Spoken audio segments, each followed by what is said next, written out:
Selamat pagi anak-anak.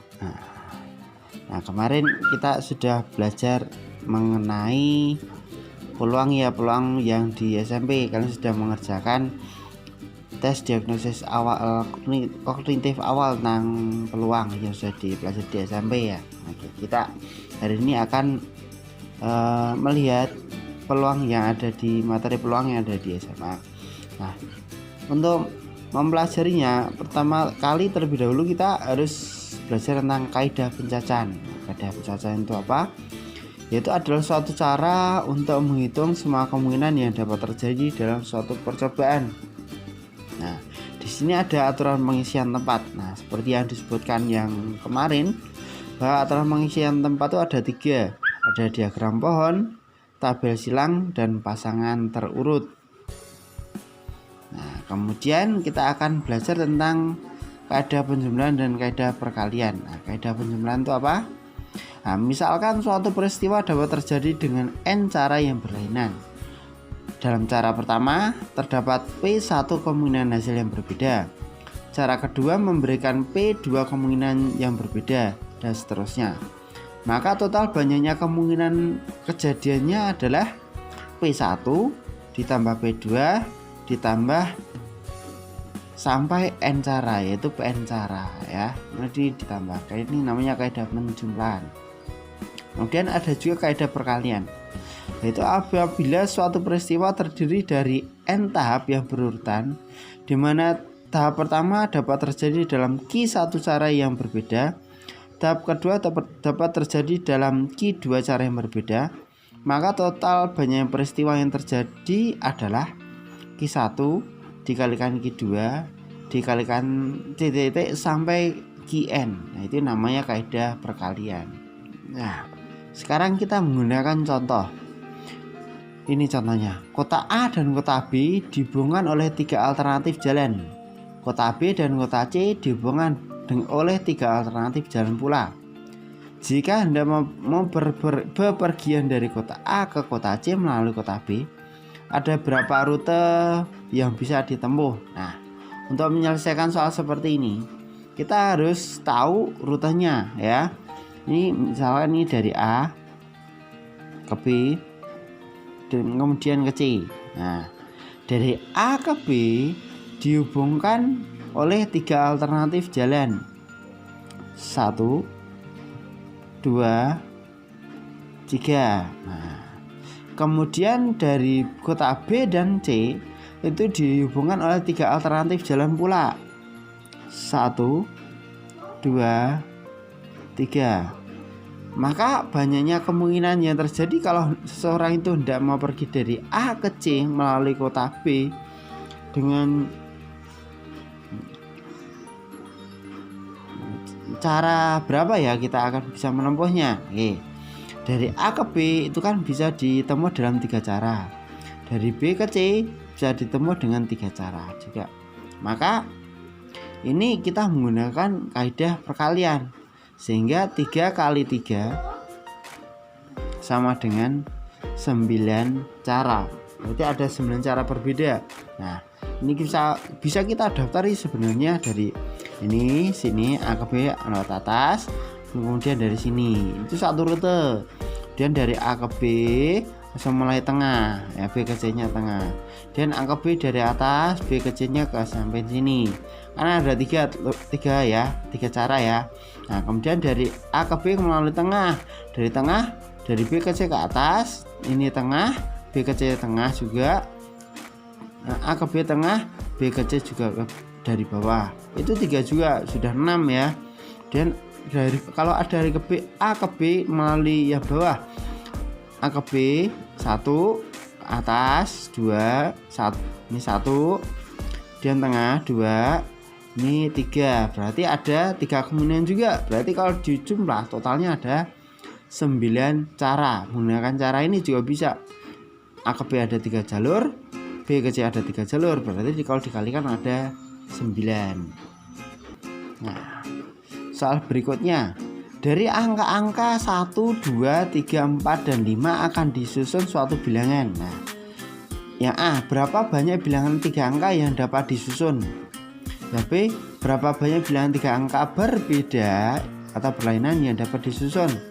Yang C, berapa banyak bilangan yang nilainya kurang dari 400? Ini tidak ada angka berulang yang dapat disusun ya. Nah, perbedaan A dan B, kalau yang A tidak ada kata berbeda, berarti boleh sama. Nah, bilangan terdiri dari 3 angka, berarti adalah bilangan ratusan. Nah, A ya. Ini ratusan, ini puluhan, dan ini satuan ya. Nah, ini ada, karena ini tidak ada syarat berbeda, maka bebas, semua angka bisa masuk. 1 bisa, 2 bisa, 3 bisa, 4 bisa, 5 bisa. Berarti ada berapa kemungkinan? Ada angka 1 bisa muncul, 2 juga bisa, 3 bisa, 4 bisa, 5 bisa. Berarti ada berapa cara?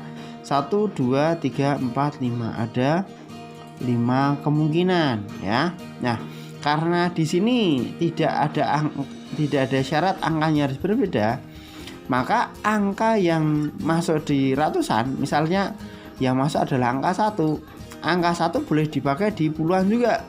Berarti ada kemungkinan 1 bisa masuk, 2 bisa, 3 bisa, 4 bisa, 5 bisa.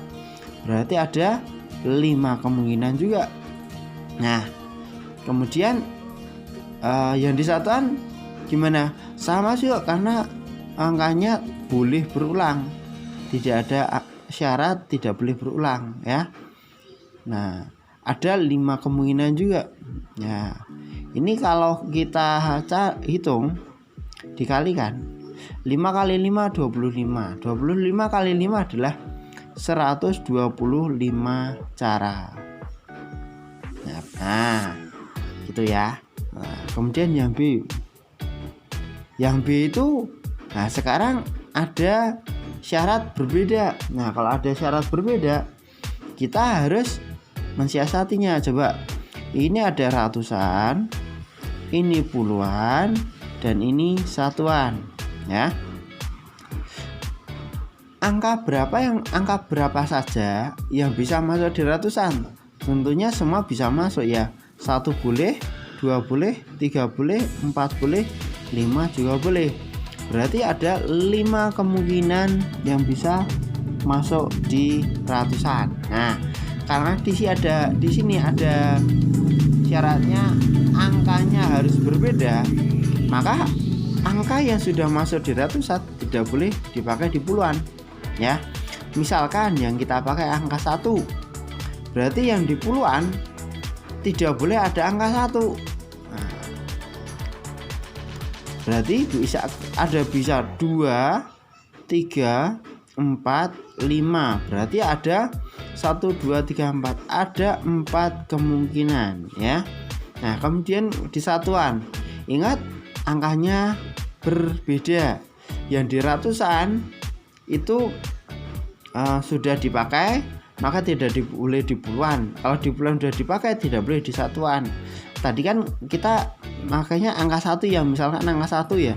Nah, sekarang coba misalkan angka 2 yang kita pakai. Nah, berarti yang di satuan tinggal ada angka 3, 4, dan 5. Berarti ada 3 kemungkinan. Nah, berarti kalau kita hitung, itu kalau kita kalikan, ada 20 kali 3, 60 cara atau kemungkinan ya. Nah, ini jawaban untuk yang B. Untuk yang C, nah yang C, bilangan yang nilainya kurang dari 400. Nah, coba ini ratusan, puluhan, ini satuan ya. Nah, tidak boleh lebih yang nilainya kurang dari 400. Yang kurang dari 400 itu bisa 100, 200, 300. Berarti 400 boleh enggak? Enggak boleh ya, 400 enggak boleh. Nah, karena 400 enggak boleh, itu ada beberapa kemungkinan sih sebenarnya ya. Ratusan boleh, puluhan boleh, satuan juga boleh. Nah, karena kalau seperti itu ya, kalau kita hanya satuan saja, kalau satuan berarti 5-5-nya juga boleh. Nah, sekarang kita yang ke ratusan dulu aja. Nah, ratusan ya, ada berapa angka berapa aja yang bisa masuk di ratusan? 1 boleh, 2 boleh, 3 boleh, 4 boleh nggak boleh, karena kalau depannya angka 4 berarti sudah 400 lebih, berarti kan tidak boleh ya, tidak boleh. Nah, sekarang di puluhan. Nah, di puluhan karena ini berbeda, berulang, ada satu angka yang dipakai di ratusan. Nah, sekarang tidak boleh dipakai di puluhan. Berarti misalkan angka 1 yang dipakai, maka angka 2 boleh masuk, 3 boleh masuk, 4 dan 5 gimana? Boleh masuk.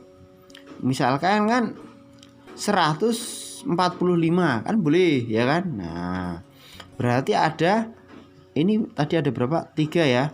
Nah, ini ada 4 kemungkinan. Nah, kemudian di satuan, nah boleh misalkan kita pakai angka 2, berarti hanya angka 3, 4 dan 5 yang bisa masuk, berarti ada 3 kemungkinan. Berarti kalau kita kalikan adalah 3 kali 4 kali 3. Nah, 12 kali 3 36.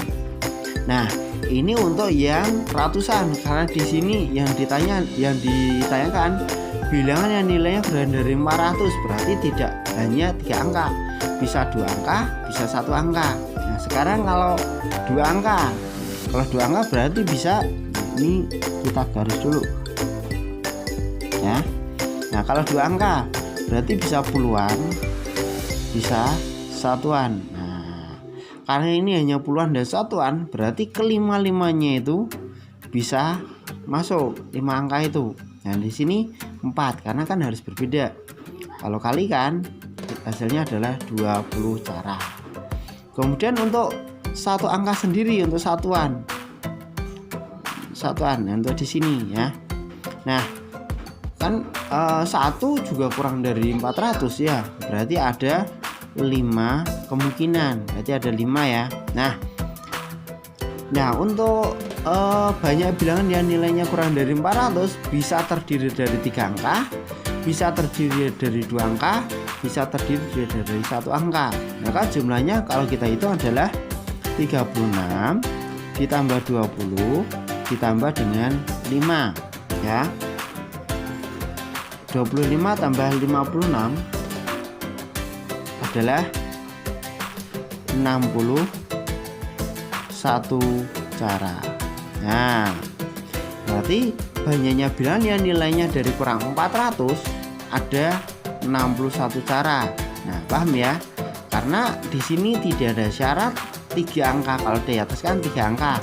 Kalau di sini kan tidak ada syarat 3 angka. Berarti boleh 3 angka, boleh 2 angka, boleh 1 angka. Tidak lain adalah ini adalah bilangan ratusan, ini bilangan puluhan, dan ini adalah bilangan satuan. Oke, seperti itu.